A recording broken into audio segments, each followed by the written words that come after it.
Hey guys, so this time of year with fall in full swing, I am always craving a perfectly roasted potato. Now, getting a good roasted potato can take a little bit of doing, and I am going to share with you my foolproof tips for getting a perfectly roasted potato every single time.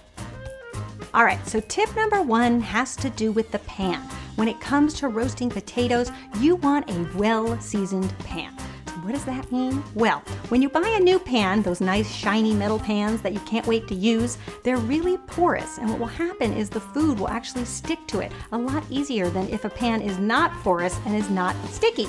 And the way that you get that is by having a pan that is well loved, something that you've used for years, because as you take that pan and put it in the oven and it's got oil on it or butter, it actually builds up a patina, and that patina creates a wonderful surface that is non-stick. So all of those old pans that you think you're going to throw out, don't hold on to those. Those are the best pans to use for a roasted potato. Now, tip number two has to do with the type of potato that you use. So there is such a thing as the potato continuum, where you have over here the mealy potatoes, and those would be things like a russet potato. They're great for baking, they're nice and fluffy, and they're perfect for a baked potato. Over to the other side are the waxy potatoes. These are the potatoes that are great for roasting. These potatoes will hold their shape when they roast, or they'll hold their shape when you boil them. So if you want to roast a potato, go to the waxy side. So what's a good waxy potato? Well, my favorite is a Yukon Gold, otherwise known as a Dutch potato. They're the little yellow ones. They are perfect for roasted potatoes. Now, tip number three has to do with making sure that your potatoes are dry as can be. So after you rinse off your potatoes, you might just chop them and throw them on the pan. You don't want to do that, because what's going to happen is when you roast your potatoes, they're going to steam up from all that water. So you want to make sure you give them a good dry off, either with a paper towel or a kitchen towel. Then we are going to cut these potatoes into quarters. I really feel that this is the best way to serve a roasted potato, because that way they'll all cook at the same rate. If you start chopping them at different sizes, some will burn and the others will be undercooked. So you want to make sure that they're all done at the same time. So give it a nice equal quartering and you'll be good to go. Then we're going to take our potatoes, put them in a large bowl. We're going to add 3 tablespoons of olive oil. Just give them a nice toss. To that, we're going to add 1 tablespoon of freshly minced rosemary.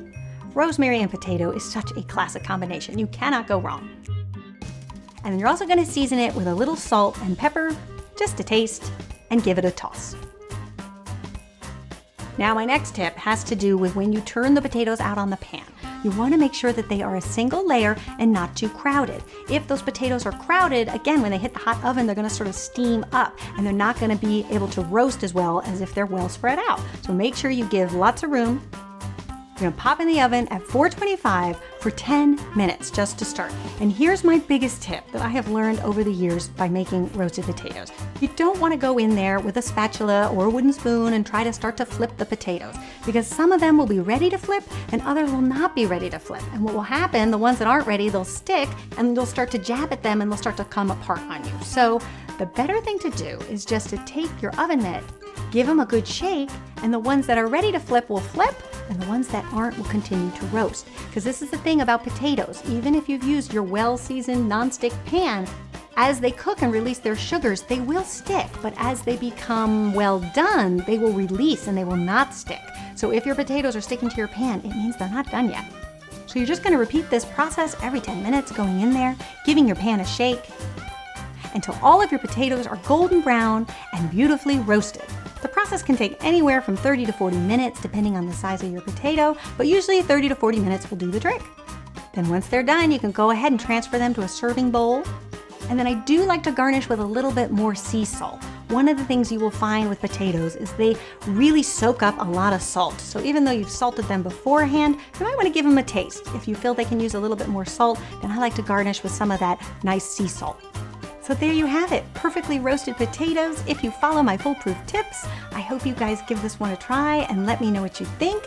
And I also hope that you subscribe. Always makes me happy when you subscribe. It's free, and that way you won't miss a recipe. All right, you guys, I will see you back here next week for another delicious recipe. Until then, bye. Make it ooze with the unthinkable. Don't stop till you come first. Life too unpredictable. Take control of what you're worth. Wasting time's forgivable, but nobody wants to grow old. It's time for the original to come and break the mold.